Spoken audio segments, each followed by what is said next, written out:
Desde la antigüedad se ha evidenciado que la arquitectura ha tomado principios matemáticos extraídos de la naturaleza, como lo es la proporción áurea para la creación de obras arquitectónicas, pero eso no se ve reflejado en la planificación de una ciudad.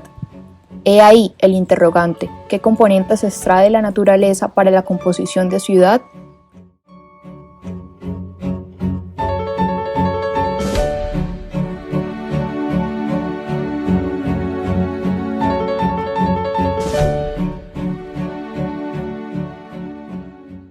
Ante los ojos comunes del ser humano, lo percibido es un simple fragmento de lo existente, y esto se ve reflejado en la ciudad, con edificios imponentes, robustos, en donde no existe una interacción con el otro. Por otra parte, en el bosque existe una verdadera interacción entre un árbol y otro, y se ignora el hecho de que la naturaleza también puede ser el manual para la planificación de una ciudad. Autores como Morin y Schumacher implantan un nuevo pensamiento, el de buscar lo inexistente, comprender lo incomprensible y dar respuesta a la incertidumbre, para encontrar la complejidad de lo que existe y habita en nuestro entorno. Por ello, hace énfasis en la naturaleza y el bosque como paralelismo de ciudad, en donde el bosque es más de lo que se percibe y que este mismo tiene su propia complejidad. Se hace el ejercicio de conocer el bosque como un conjunto complejo de interacciones que adquiere su propio significado con patrones, características, parámetros únicos que logran crear un ecosistema entre ellos. Teniendo en cuenta el pensamiento de Morin para la creación de un bosque, el cual se compone de 10 árboles, se plantea una metodología de análisis por medio de capas de interacciones entre árbol y entorno para dar la conclusión de bosque como ciudad por medio de la complejidad.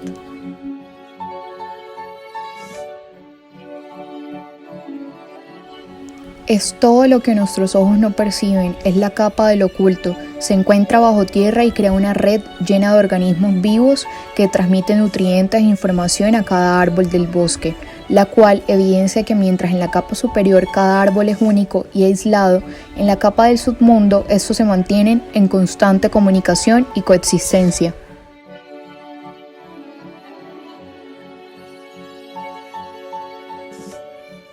Este paralelismo se ve en la ciudad, donde la parte subterránea de la ciudad juega un papel importante para la sostenibilidad de la ciudad, como lo son las redes sanitarias, eléctricas e hidráulicas, las cuales se mantienen en funcionamiento al edificio y los seres que habitan en ellos. En la capa de la tierra se simboliza el patrón, dando a entender que cada tierra adquiere las características necesarias para que el árbol pueda crecer y desarrollarse. En este caso, el patrón que se escoge es el patrón del Guayacán, el cual crece en Y. Asimismo, la capa del submundo como la capa de la tierra se conecta, siendo la primera la superficie y lo que se puede percibir con los sentidos. Los nodos de conexión que se forman con la unión de estas dos capas logran la formación del árbol, simbolizando la importancia de parámetros únicos para la creación de un objeto complejo.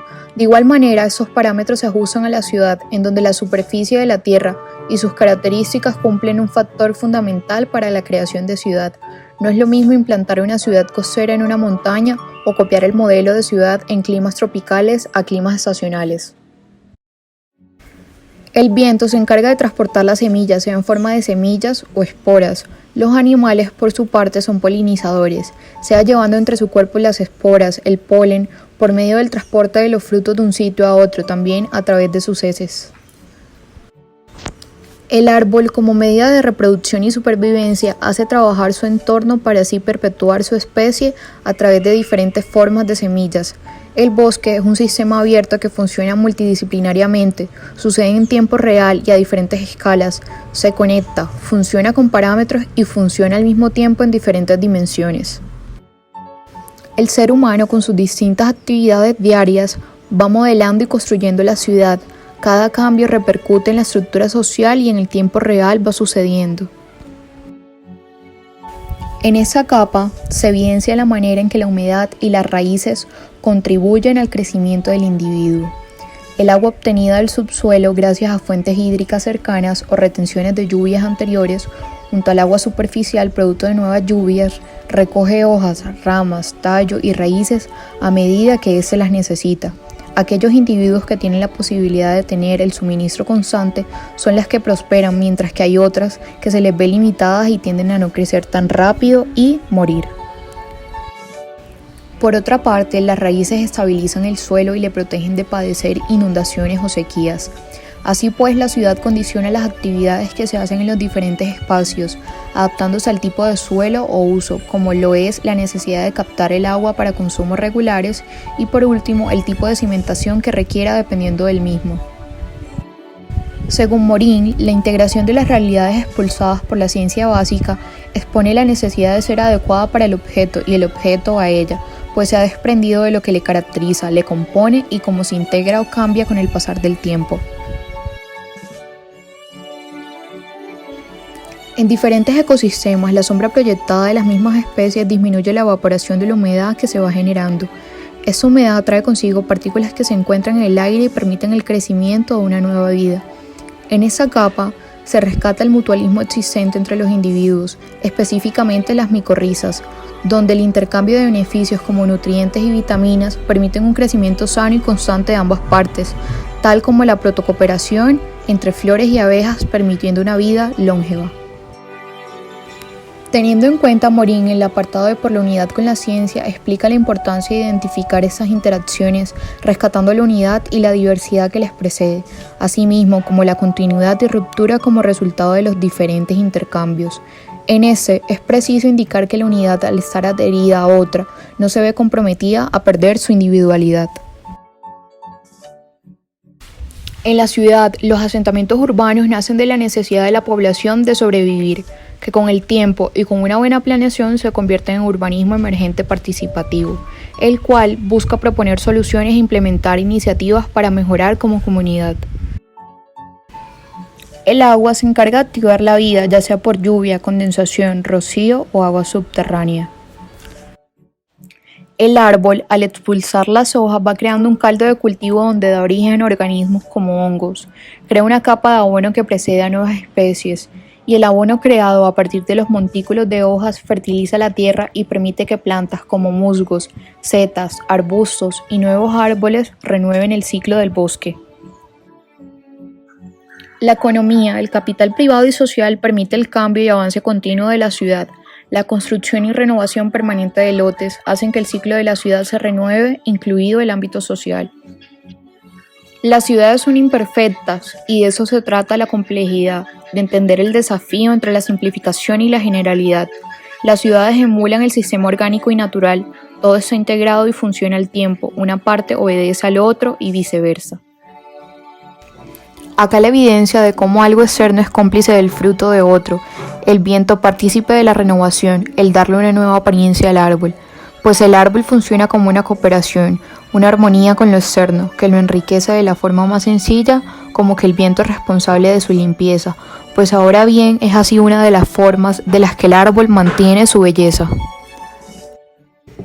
Además, las piruetas que no deben, es ese recorrido o bailoteo de las hojas que hacen cada vez al caer.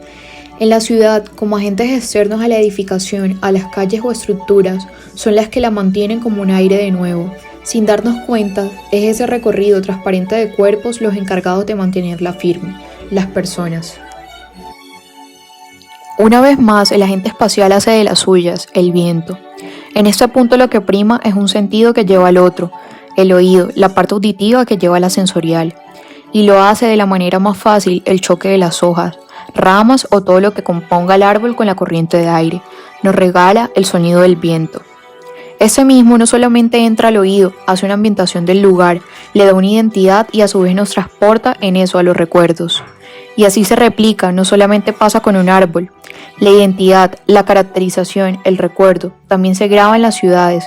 Es eso que hace cada vez que el lugar sea diferente, que se sienta único y despierte una memoria que le identifique. La expulsión de esporas en todo el crecimiento genera una defensa contra animales e insectos que no permiten la progresión del árbol. Esas partículas se penetran en el aire a su alrededor que las mantiene, en algunos casos, a salvo. Por otro lado, la malla que genera por sí solo un árbol en su copa para que no se conecte con otro y asimismo proporciona una seguridad de no propagación de alguna bacteria o simplemente la entrada de animales para acabar el fruto, que en otros casos se puede ver por otro lado como una ayuda por medio del animal para acabar con los insectos que quieran dañar el árbol.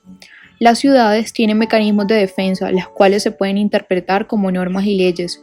Son redactadas por quienes lo habitan para la protección del ente y de su hogar, en su complejidad por construcciones que delimiten tanto una ciudad con otra. El árbol, como representación de un hogar para el animal, asimismo marca una ruta para el ser por medio del tronco y su rugosidad. Esa ruta de los animales en forma vertical que da cavidad a varias zonas a través de las ramas y que en sí se conectan unas con otras. Por otra parte, se simboliza el hogar que va construyendo el animal, volviéndolo propio y parte de su vida, tomando así la esencia del árbol a su favor. Morín expone el sujeto y el objeto se convierten de esa manera en dos entes inseparables. No hay sujeto sino es con respecto al ambiente objeto, quien define, reconoce, permanece y también existe. Por esta razón, el animal y el árbol forman parte de una complejidad que fomentan un beneficio mutuo. Las ciudades se conforman del ente arquitectónico y el ser, los dos coexisten para que funcionen. Es por eso por lo que sin el ser humano no existiría una actividad al inmueble. De esa manera se presenta lo que Morín expresa en su apartado de la complejidad. En conclusión, un bosque es llamado así una ciudad, para un ser que lo habita, de manera que se puede representar su tronco como vías principales de conexión y las ramas como barrios.